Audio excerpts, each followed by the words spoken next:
오늘은 이 말씀을 가지고 예수님의 마음을 품고 사는가. 우리 오늘 말씀 제목을 함께 따라해 볼까요? 시작. 예수님의 마음을 품고 사는가. 우리 영어로도 해볼까요? Are you living with the mind of Jesus? 계속해서 Are you living 이렇게 사십니까? 라고 묻는 그 시리즈 설교를 함께 나누고 있습니다. 오늘은 이 말씀을 여러분도 너무나 잘 아는 말씀이죠. 특별히 빌립보서 2장 5절 너희 안에 이 마음을 품으라 곧 그리스도 예수의 마음이니 라고 하는 이 말씀은 많이 들으신 그런 말씀이라고 생각합니다. 그래서 오늘 그 말씀은 마음이죠. 누구의 마음? 예수님의 마음. 예수님의 마음. 종종 가끔 이런 생각을 합니다. 우리가 서로의 마음을 들여다볼 수 있다면 이게 참 어려운 주제죠. 다른 사람의 마음을 훔쳐보는 게 쉽지 않아요. 그래서 우리가 나에게 마음을 달라고 하는 표현 쓰잖아요. 그 말이 뭐냐면 그 사람의 마음을 알고 싶은 거예요. 마음. 그래서 어떨 때는 서로 좋은 관계를 갖게 되면 더 그 사람의 마음을 알고 싶고 그 사람의 마음을 담고 싶고 그렇게 되는 거죠. 그게 이제 사랑의 관계로 디벨롭이 되기도 하는 겁니다. 그런데 관계가 좋지 않을 때도 그래요. 왜냐면 뭔가에 오해가 생기면 저 사람이 왜 저렇게 생각을 할까? 그래서 그 마음이 궁금해져요. 어떤 생각을 해서 저렇게 오해하지? 이런 생각을 하는 거죠. 그러니까 마음을 들여다볼 수 있으면 참 좋겠다. 이런 생각을 할 때가 있는 겁니다. 그래서 우리가 마음을 알고 마음을 품고 그리고 마음을 이해하는 것 그게 사실은 인간관계에서 정말 중요한 겁니다. 그런데 그건 인간관계에서뿐만 아니라 하나님과 우리의 관계, 예수님과 우리의 관계에 있어서도 마음이 중요해요. 그래서 예수님의 마음을 우리가 이해해야 예수님에 대해서 더 알게 되고 예수님을 더 깨닫게 되고 그 예수님의 그 은혜를 더 경험하게 되는 거예요. 그러니까 그 마음이라고 하는 것을 우리가 예수님의 마음을 좀 들여다볼 수 있으면 좋겠다. 예수님의 마음을 더 알고 싶은 마음이 있었으면 좋겠다. 이런 생각들이 여러분들 신앙생활 하면서 더 있어야 되는 거예요. 예수님의 마음이 도대체 뭘까? 우리가 인간관계에서도 저 사람의 마음이 뭘까? 이렇게 궁금한데 우리의 신앙생활에 있어서 정말 예수님의 마음이 어떤 거야? 그거죠. 오늘은 그 궁금증을 풀어줄 수 있는 그런 구절이 오늘 빌립보서 2장 말씀이에요. 그래서 예수 그리스도의 마음에 대해서 사도 바울이 자기가 경험한 예수 그리스도의 마음을 설명해 주고 자, 그래서 이 예수 그리스도의 마음을 품고 사는가 제가 여쭤봤는데 그 마음을 알아야 품고 살거든요. 그 마음이 뭔지 알아야 품고 사는 거예요. 그래서 오늘은 그 말씀을 나누려고 합니다. 그런데 예수님의 마음에 키워드가 있어요. 이 키워드가 뭐냐면 그 마음을 알 수 있는 클루, 이 어떤 단초가 되는 키워드가 있어요. 그 키워드가 뭐냐면 다른 사람이라는 거예요. 타인. 영어로 말하면 the other. 예수님의 삶은 이 땅에서 전적으로 다른 사람을 위한 삶을 사셨어요. 타인을 위한 삶을 사셨어요. 그래서 이제 조금 한문으로 말하면 이타적이다 이런 말을 하죠. 우리가 이타적인 것과 반대되는 말이 뭐죠? 이기적인 거죠. 우리는 본질적으로 이기적인 존재예요. 태어나기는 그렇게 태어났어요. DNA가 이기적이에요. 내 중심으로 살 수밖에 없는 존재입니다. 그렇기 때문에 내 중심으로 살아오는 이 인간들을 예수님께서 오셔서 너는 그렇게 사는 게 아니야. 내가 너를 만들 때 너 중심으로 이기적인 존재로 만들지 않았어. 라고 본인이 삶을 통해서 보여주신 것이 예수 그리스도의 삶이에요. 믿으시기 바랍니다. 예수님의 삶을 알 수 있는 키워드는 타인, 다른 사람이에요. 그래서 오늘 본문을 가지고 이 다른 사람이라고 하는 키워드로 예수님의 마음 세 가지를 이해하려고 합니다. 여러분, 예수님을 닮는 것이거든요. 예수님의 마음을 품으라고 하는 건 예수님을 닮는다는 말이에요. 그럼 예수님의 닮는 삶의 모습을 어디서 드러내냐는 거죠. 어디서? 교회에서 우리가 오늘 찬양을 하나님께 드리고 이런 것들은 우리의 마음을 드리는 거예요. 그런데 다른 사람이 볼 때 저 사람 정말 예수님을 사랑하는 것 같다. 예수님의 마음을 품는 것 같다. 라고 볼 수 있지만 그건 우리 모두가 다 그런 모습으로 하나님께 드려지기 때문에 사실은 확인할 수가 없어요.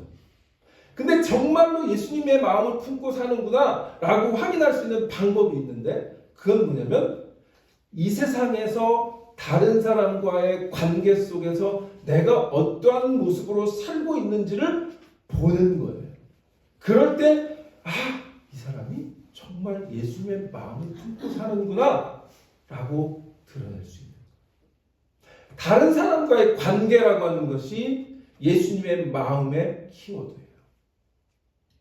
그러면 오늘 본문을 통해서 예수님의 마음은 도대체 어떤 마음일까? 오늘 5절을 한번 보겠습니다. 5절을 보니까 예수님께서 뭐라고 얘기하냐면 사도 바울이 너희 안에 이 마음을 품으라. 곧 그리스도 예수의 마음이니. 사실 이 원어를 보면 너희 안에 이 마음을 라고 하는 그 원래 한어 단어는 이것이라고 하는 단어예요. 그러니까 너희 안에 이것을 가지라. 곧 그리스도의 예수의 마음이니. 이렇게 번역하는 게 맞아요. 그러니까 우리가 가져야 할 것이 있는데 그리스도의 마음을 가지라는 거예요. 그 예수 그리스도의 마음을 갖는 것이 무엇인지를 사도 바울이 빌립보서를 통해서 설명해 주고 있는데 사실은 이것이라고 하는 게 뭐냐면 앞에 있는 1절부터 4절 사이에 있는 거예요. 그래서 너희 안에 이것을 가져라. 곧 그건 뭐냐면 그리스도의 예수의 마음이야 라고 설명해 줘요. 그런데 그 이것이 지시하는 게 뭐냐면 앞에 있는 1절부터 4절까지 말씀. 그래서 오늘은 이 1절부터 4절 가운데 예수님의 마음에 대해서 세 가지로 말씀을 드리려고 합니다. 첫 번째 1절, 2절을 보겠습니다. 1절, 2절을 보면 그러므로 그리스도 안에 무슨 권면이나 사랑의 무슨 위로나 성령의 무슨 교제나 긍휼이나 자비가 있거든. 이 말은 뭐냐면 우리가 그리스도 안에서 한 가족. 우리 지난주에 제가 드린 말씀은 뭐였죠? 하나님의 자녀로 사는다. 그러니까 하나님의 자녀라고 하는 말은 We are one family라는 말이죠. 그러니까 우리가 한 가족이 됐다는 거죠. 그러니까 여기서 빌립보서에서 바울이 뭐라고 하냐면 그러므로 그리스도 안이라고 하는 우리가 그리스도 안에 하나가 되었는데 한 가족이 되었는데 우리가 서로 무슨 권면할 것이 있는지 아니면 또는 무슨 사랑에 위로할 것이 있는지 또는 성령 안에서 무슨 교제가 있는지 또는 누군가를 긍휼히 여기고 자비로운 마음을 품어야 할 것이 있는지 한번 돌아보고 생각해 보라는 거죠. 그래서 그 돌아보고 생각하는 가운데 거기서 예수님의 마음을 드러내야 되는데 그 그리스도의 마음이 뭐냐면 첫 번째 키워드가 뭐냐면 예수님의 마음은 다른 사람과 한 마음을 품는 거라는 거예요. 그래서 2절 보시면 마음을 같이 하여 같은 사랑을 가지고 뜻을 합하여 한 마음을 품어. 자, 우리 2절 한번 따라해 봅시다. 시작. 마음을 같이 하여 같은 사랑을 가지고 뜻을 합하여 한 마음을 품어. 거기 보니까 자, 잘 보세요. 마음을 같이 해서 같은 사랑을 가지고 뜻을 합하여 한 마음을 품어. 지금 바울이 정말 간절한 마음으로 너희가 이제 그리스도 안에서 한 구원을 받은 한 가족이라면 어떻게 해야 되는지 알아? 마음을 같이 해야 돼. 같은 사랑을 가져야 돼. 뜻도 합해야 돼. 그리고 한 마음을 품어야 돼. 라고 지금 권면하고 있는 거예요. 아마 빌립보 교회가 그런 것이 여전히 부족한 상태였던 것 같아요. 그러니까 빌립보 교회를 향해서 이 편지 가운데 이 마음을 얘기하는 거죠. 바울의 간절함. 내가 마음을 좀 같이 해야 돼. 왜 서로 이렇게 싸우고, 왜 서로 이렇게 마음이 하나가 안 돼? 마음을 같이 해야 돼. 같은 사랑을 좀 가져. 예수님의 사랑을 한 사랑을 같이 받았잖아. 한 성령 안에서 은혜를 받았잖아. 한 마음을 뜻을 합해라고 지금 부탁하고. 그래서 첫 번째 우리가 알 수 있는 것은 역시 다른 사람이라고 하는 게 키워드죠. 예수님의 마음은 뭐예요? 다른 사람과 한 마음. 여러분 어떠세요? 교회가 한 마음이 잘 됩니까? 네? 잘 될 때도 있고 잘 안 될 때도 있죠. 솔직해지면 좋을 때는 잘 되는데 뭔가 일이 털어지면 한 마음이었던 것이 두 마음, 세 마음, 네 마음으로 갈라지더라고요. 근데 아마 이 빌립보 교회도 무슨 일이 있었는지 우리가 알 수 없지만 한 마음을 품어라 얘기를 하고 있는 거죠. 이 한 마음을 품는다고 하는 것이 얼마나 중요했으면 바울이 이렇게 계속해서 강조를 했을까? 한 마음을 품어야 돼. 마음을 같이 해야 돼. 같은 사랑을 가져야 돼. 뜻을 좀 합해야 돼. 한 마음을 품어야 돼. 이렇게 강조해주고 있는 거예요. 그러니까 이것은 우리가 그리스도 예수 안에서 한 가족이기 때문에 하나님의 우리가 지난주에 자녀라고 했잖아요. 그 자녀들도 사실은 잘 안 되죠.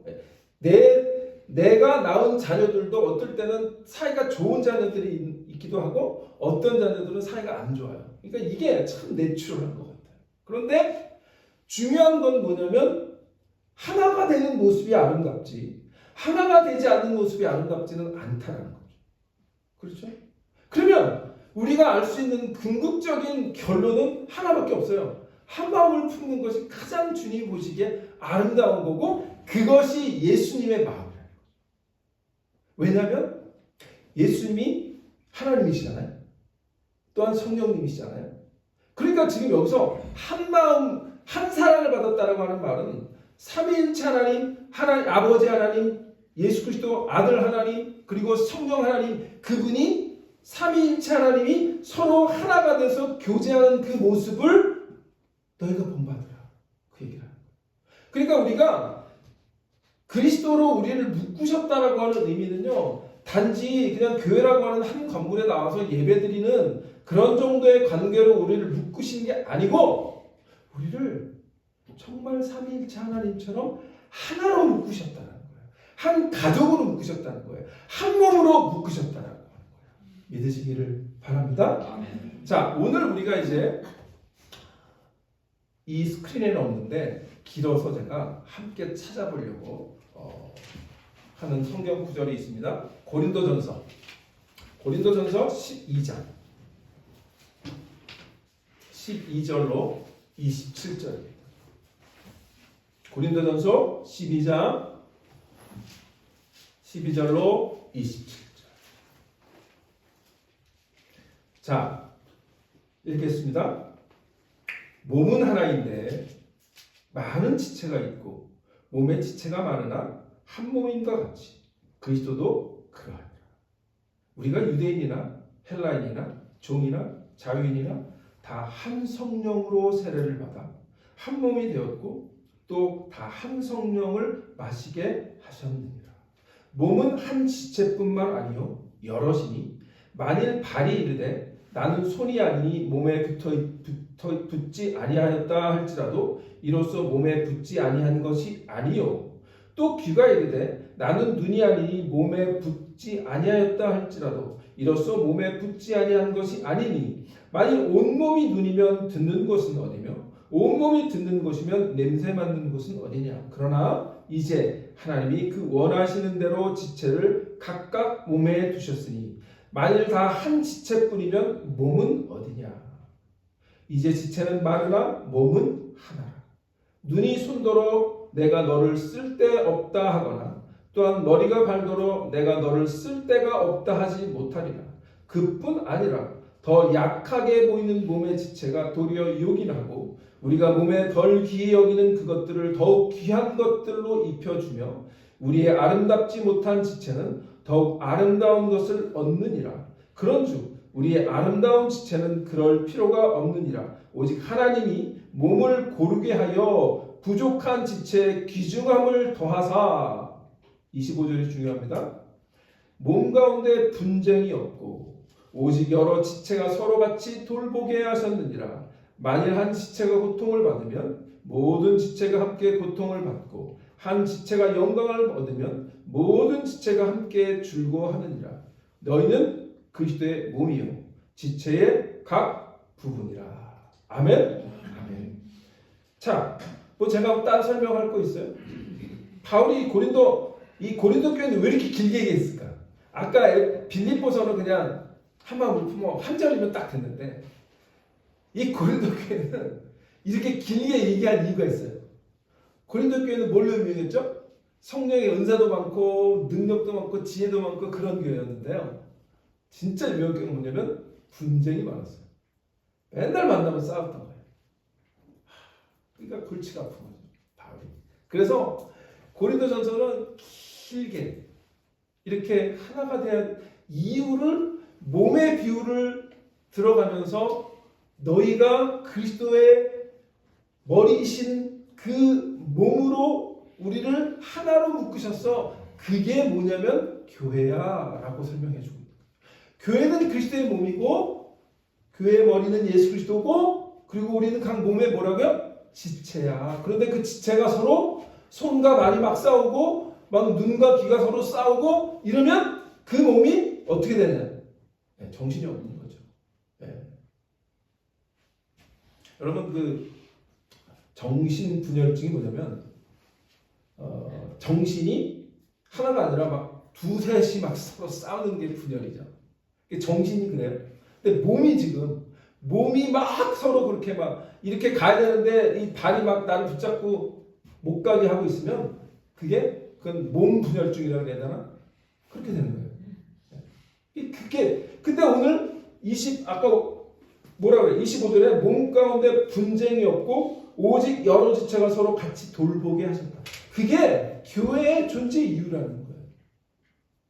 먼저 우리가 나가서 뭐 선교도 하고 뭐 봉사도 하고 이런 것도 중요한데 그거보다 먼저 우리가 해야 될 게 뭐냐면 하나가 되는 거다라고 지금 바울이 얘기해요. 여러분 어떠세요?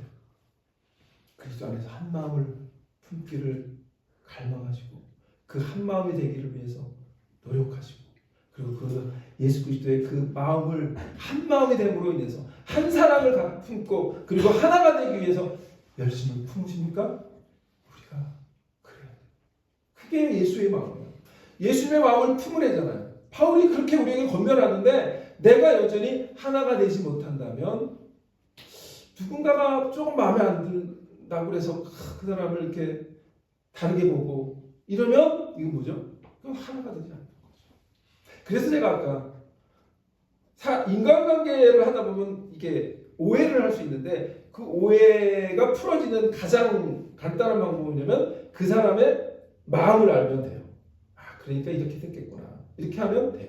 그런데 그 마음을 모르면 뭐죠? 자꾸 오해하는 거거든요. 그러니까 이 그리스도의 하나로 묶였다라고 하는 건 그리스도의 마음을 품는 건데 그것은 뭐냐면 그리스도로 우리로 한 몸으로 부으신 그 예수님의 그 진정한 마음을 우리가 캐치하고 그래서 서로 이해하고 서로 오해했던 것들을 풀고 그런 과정들이 계속 끊임없이 이어지는 것 그것이 교회의 모습이다.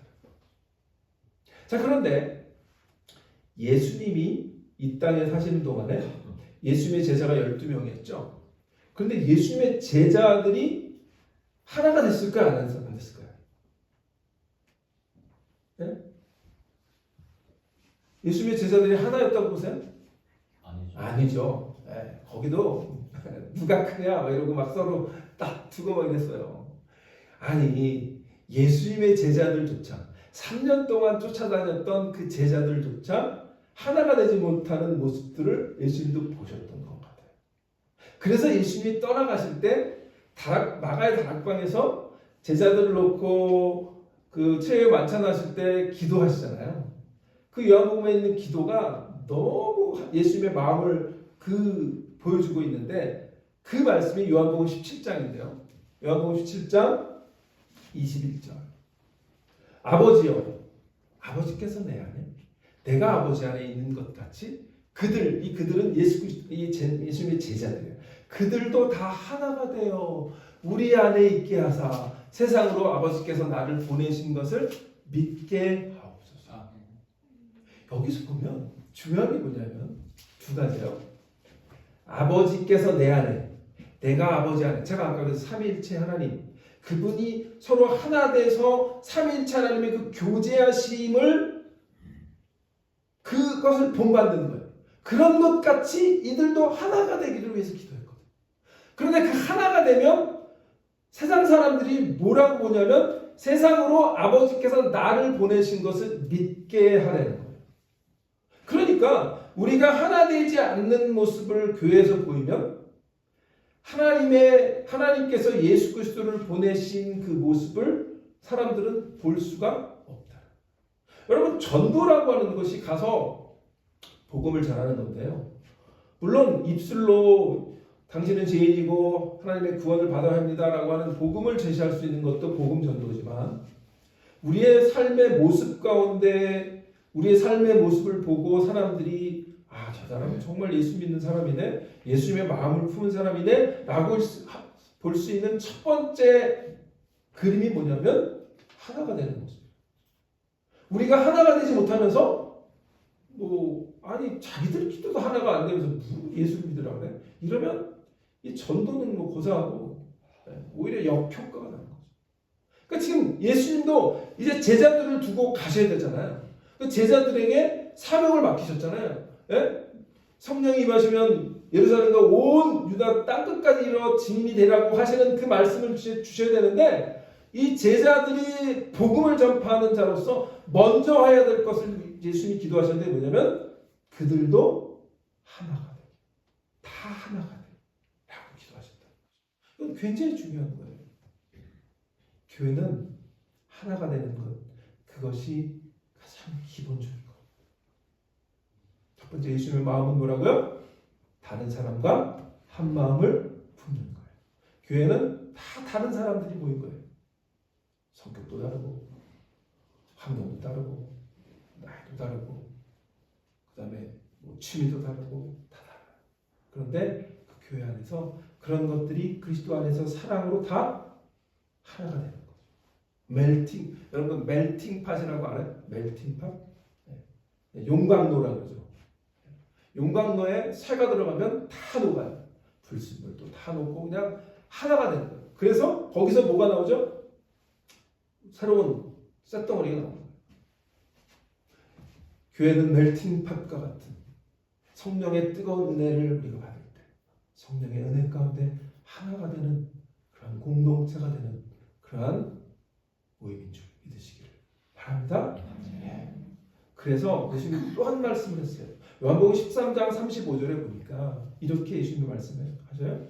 너희가 서로 사랑하면 이로써 모든 사람이 너희가 내 제자인 줄 알리라. 그러니까 아까 지금 예수님이 17장에서 기도해 주셨던 거랑 똑같은 거죠. 너희가 하나가 돼서 서로 사랑하는 모습을 보여요? 하나님이 나를 보내신 거를 아는 거야 라고 하는 것과 똑같은 말이죠. 서로 사랑하지 않고 서로 싸우고 분쟁하고 나눠주고 이러면 다른 사람이 또 제자? 근데 이제 우리 교회는 이름이 중요하기 때문에 우리 교회는 진짜 중요해요. 이게 제자 교회거든. 디사이플 교회인데 우리 교회가 이제 싸운다 이런 소문이 나면 이건 이제 끝장나는 거예요. 제자 이름을 떼야 돼. 이름을 디사이플이 아니라 더사이플가 되든 이름을 바꿔야 돼. 제자인 줄 알아. 너희가 서로 사랑하면 이로써 모든 사람이 내 제자인 줄 알아. 예수님의 말씀을 분명히 기억하셔서 우리가 서로 사랑하는 마음으로 하나가 되는 우리 디사이플 교회가 되시기를 주님의 이름으로 축원합니다. 아멘. 두 번째는 이거예요. 제가 키워드가 뭐라 그랬죠? 예수님의 마음의 키워드 다른 사람. 첫 번째는 다른 사람과 한 마음을 품는 거예요. 하나가 되는 거예요. 두 번째는 이거예요. 예수님의 마음은 다른 사람을, 여기도 역시 키워드는 다른 사람이에요. 다른 사람을 높이는 겸손이에요. 그래서 3절을 보니까 3절에 뭐라고 나오니까 3절에 아무 일에든지 다툼이나 허영으로 하지 말고 오직 겸손한 마음으로 각각 자기보다 남을 낮게 여기고, 이 낮게라고 하는 게 look down이 아니에요. 영어 원문은 그냥 better than me 이거예요. 다른 사람이 나보다 더 나은, 더 높은, 더 훌륭한, 더 귀한, 그렇게 여기라는 거죠. 그러니까 여러분 어떠세요? 자, 이거를 조금 더 쉽게 쓴 번역이 있어요. 오늘 이 3절을 이렇게 읽으면 이기적인 야망이나 자만심을 품지 말고 겸손하게 다른 사람을 나보다 더 귀하게 여기라. 거기 이기적인 이런 말이 나오죠. 이기적인. 그러니까 이기심을 버려야 된다. 예수님의 마음은 철저하게 인간들을 위해서 오신 거죠. 철저하게 이타적인 삶을 사셨죠. 철저하게 자신을 비우고 자신을 내려놓고 다른 사람을 구하기 위해서 이 땅에 오신 것, 그게 십자가잖아요. 그렇죠? 그러니까 예수님은 철저하게 다른 사람을 높이는 삶을 사신 줄을 믿으시기를 바랍니다. 겸손은요, 정말 우리가 이렇게 다른 사람들 보이기 위해서 이렇게 겸손한 척하는 거 말고, 그건 겸손을 떤다 그래요. 겸손을 떨지 말고, 겸손을 그렇게 위장하지 말고. 왜냐면 한국 사람들이 이렇게 문화적으로 다른 사람들에게 아우 저는 거 못해요, 뭐 이렇게 해가지고 이렇게 양보도 하고 뭐 이런 것들이 이제 겸양지덕이라고 그래가지고 있는데, 그 유교의 겸양지덕은 성경에서 말하는 겸손이 아니에요. 그거는 그냥 인간관계에서 내가 조금 오히려 반대로 나 이렇게 겸손한 사람이에요. 이걸 보이는 그 반대 효과를 위해서 하는 경우가 많아. 한국 사람들이 그래요. 그거 말고 예수님은 그런 걸 원하시는 게 아니라고. 철저하게 출발점부터 내가 나 중심의 사고에서 다른 사람을 바라보기를 원하는 거죠.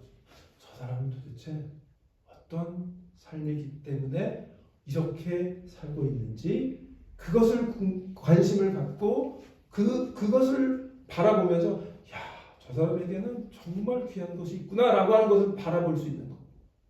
그러니까 이게 이제 두 종류의 우리가 인간관계가 있어요.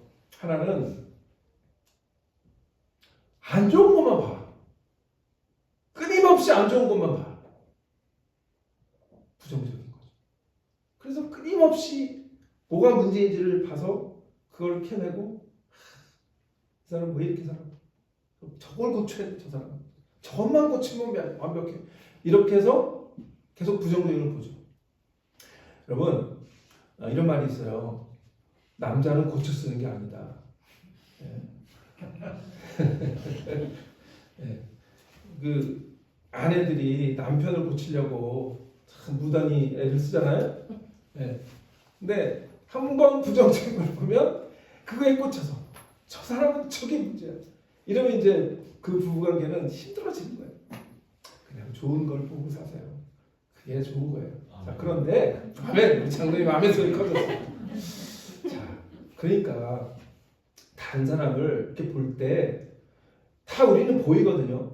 우리가 고양이도 영물인데 우리가 영적인 존재이기 때문에 다른 사람을 보면 안 좋은 게 보여요. 안 보이시나? 저만 보여요? 다 보이지. 근데 그걸 보지 말라는 거예요. 그걸 보지 말고 이 사람은 어떻게 이런 것들이 있어? 귀하게 여기라는 거예요. 그래서 뭐라고 그래요? 아무 일에든 다툼이나 허영으로 하지 말고 오직 겸손한 마음으로 자기보다 남을 낮게 여기라. 드러내고자 하면 드러낼 거 많아요. 우리 인생을 살면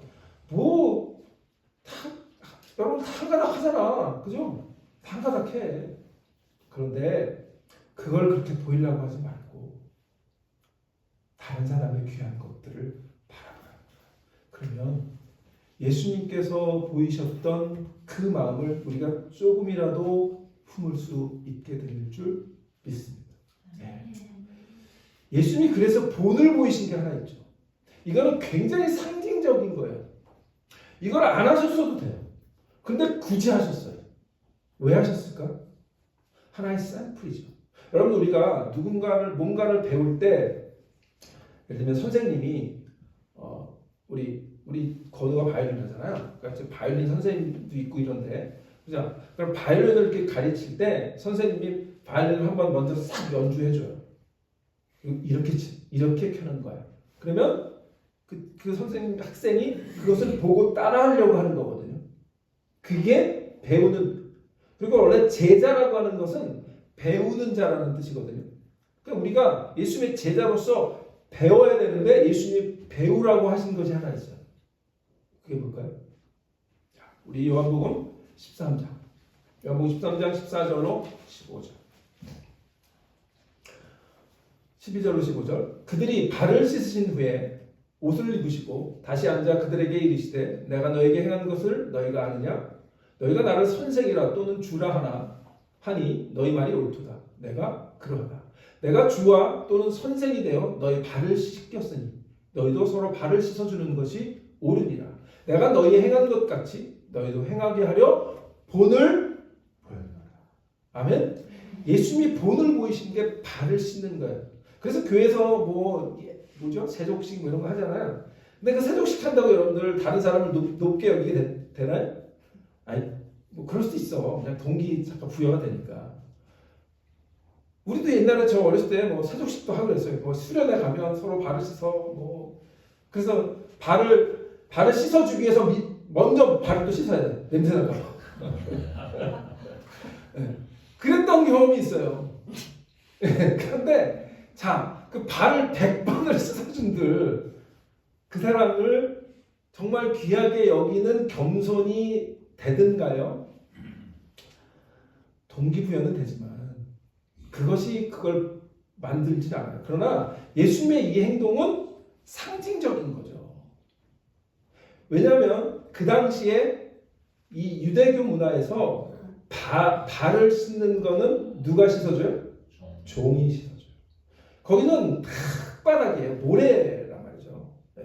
팔레스틴의 그 지역은 다 그냥 모래란 말이에요. 사막이라고요. 그럼 사막에 샌들을 싣고 다녔어요. 그래서 어떤 사람이 손님을 초대해서 다른 사람의 집에 가면 그 집의 종이 그 사람이 들어오기 전에 물을 가져다가 발부터 씻어주는 게 유대 문화예요. 근데 그걸 누가 했어요? 종이 했어요. 주인이 하지 않았어요. 종이 했다고요. 그러니까 예수님이 그러니까 뭐예요? 베드로가 기겁을 하잖아요. 어찌하여 주님께서 나의 발을 씻습니까? 그러니까 내가 너에게 발을 씻어주는 거하고 나하고 상관이 없어. 그러니까 뭐래 또 베드로 또 욕심이 많아. 그러면 내 몸까지 몸까지 씻어달라고. 그래요. 하여튼 베드로가 좀 그래요. 근데 그 얘기 뭐죠? 종의 모습을 보시는 거죠. 철저하게 나타내신 거죠. 그리고 너희가 이 모습이야. 너희가 나의 제자가 될 건데 제자로서 이제 앞으로 사역을 할 건데 그 모습이 돼요. 그 모습이 돼요. 저도 여러분께 참 죄송해요.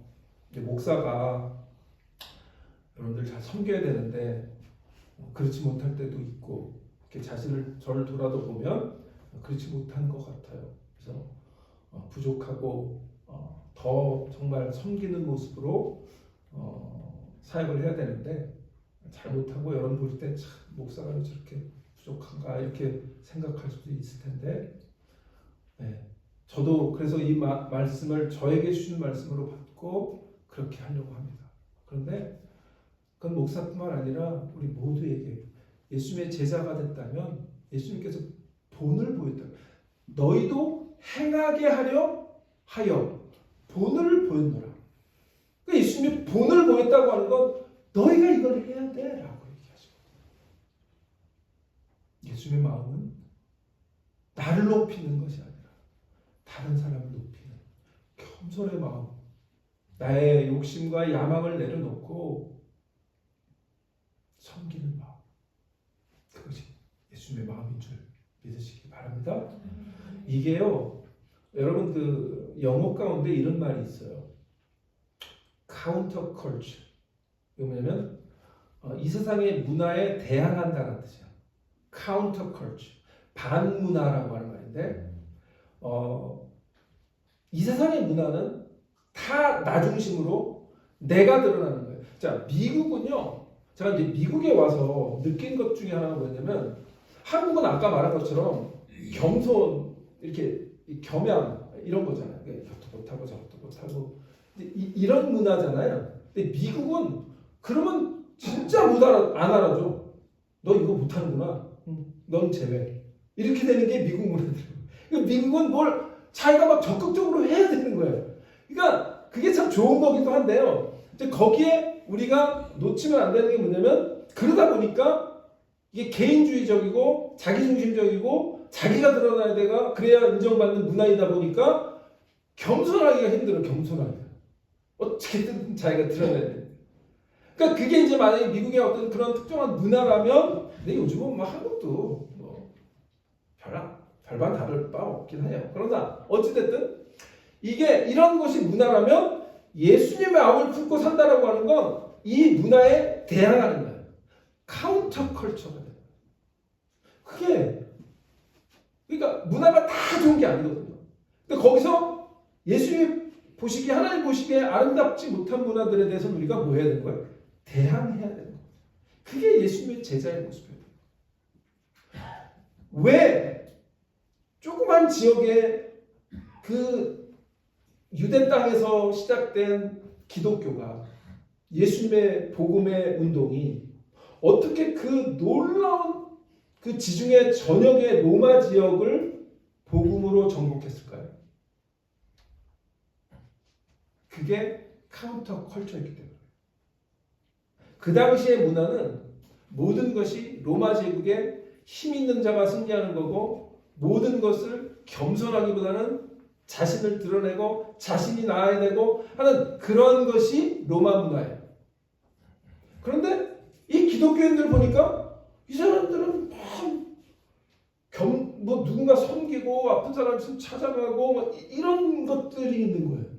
그러니까 이게 사람들 볼 때 저 사람들은 좀 특정, 뭔가 좀 달라.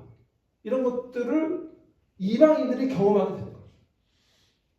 그러니까 교회 오면 다른 로마 문화는 뭐죠? 아까 말한 것처럼 그런 종들도 있고 종을 부리고 뭐 종은 뭐 그냥 사람 취급도 안 하고 이러는데, 교회라고 하는 데 오면 종도 주인도 그리스도 안에서 하나예요.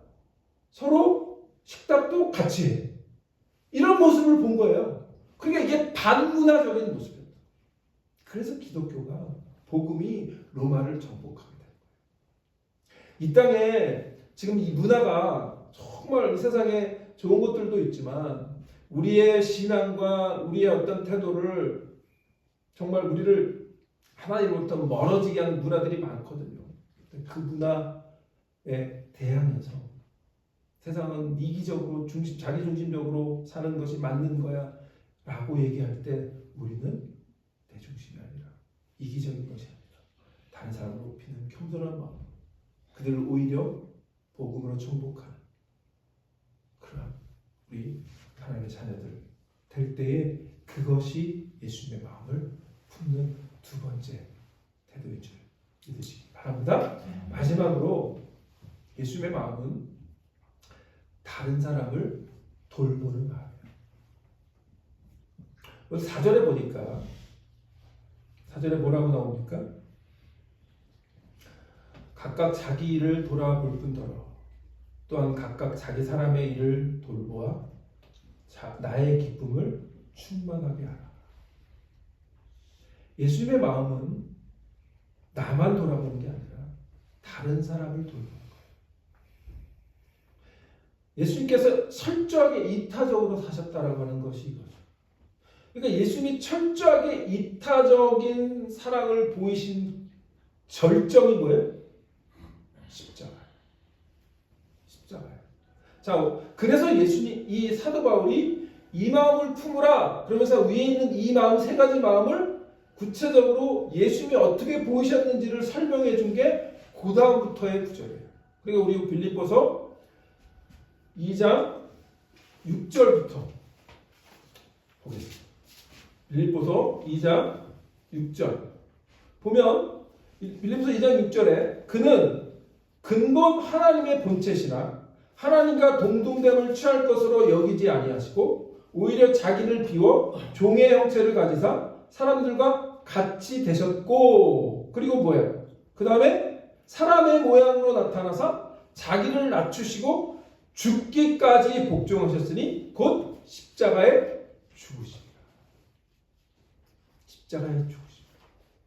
그러니까 다른 사람을 가장 궁극적으로 돌보는 예수님의 궁극적인 결론은 뭐냐면 십자가예요.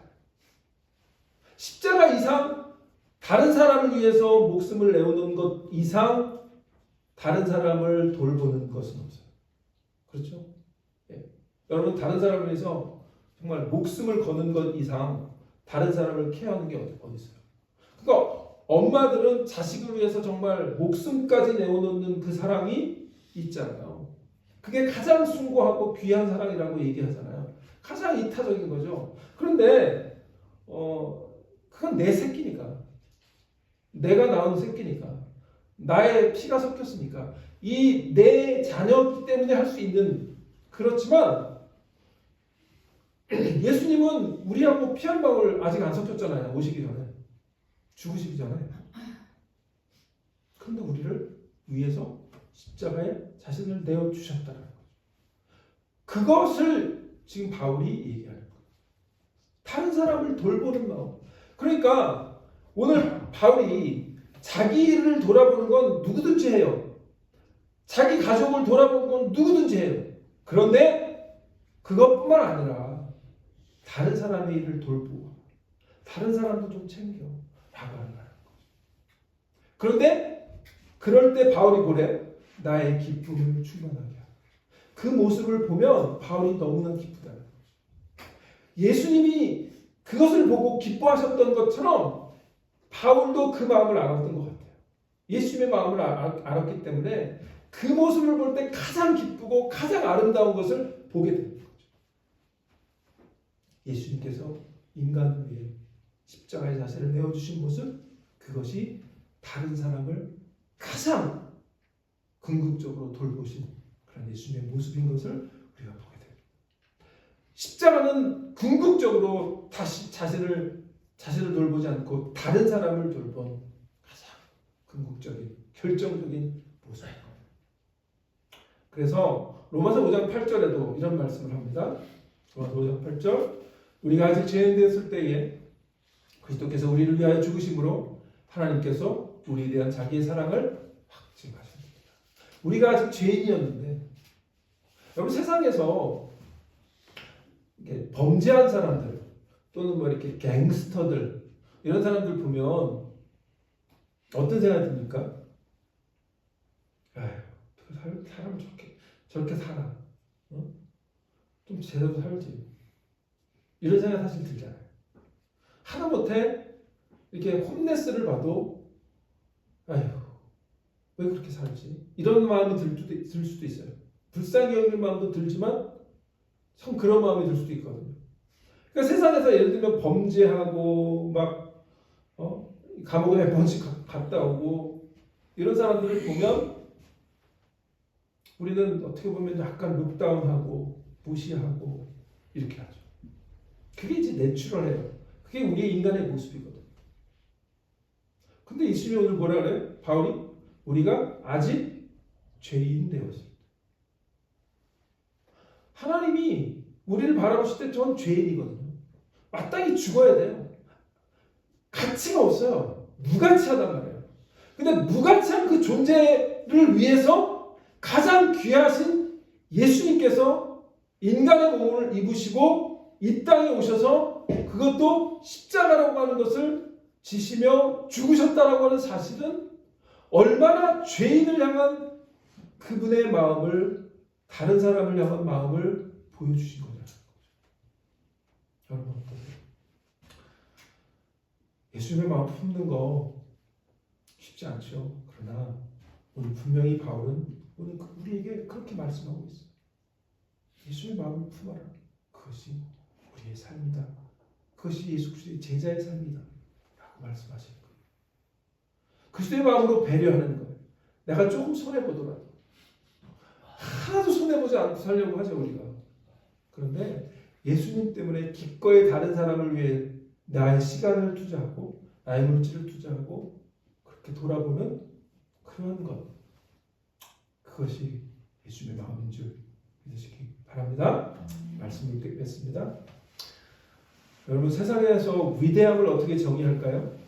위대함은 내가 성취한 것, 내가 가지고 있는 학력, 직업, 돈 이런 것들이 위대함을 정의합니다. 그러나 성경은 완전히 대조적으로 예수님의 삶을 위대하다고 얘기합니다. 근데 그 예수님의 삶이 뭐예요? 철저하게 이타적인 다른 사람, 나중심적인 사람이 아니라 다른 사람과 하나가 되고 다른 사람을 높이고 그리고 다른 사람을 돌아보는 그런 삶이 위대한 삶이고 진정으로 예수님을 따르는 삶이라고 성경은 우리에게 얘기합니다. 디사이플 교회, 제자의 교회인데 예수님이 정말 제자가 되기 위해서 예수님의 마음을 품고 살기 위해서 힘쓰는 저하는 되시기를 축원합니다. 제가 아까 뭐라 그랬죠? 키워드가 뭐라고요? 다른 사람. 한 주간에 다른 사람을 마음을 품고 예수님의 마음을 품기 위해서 기도하는 저하는 되시기를 축원합니다. 기도하겠습니다.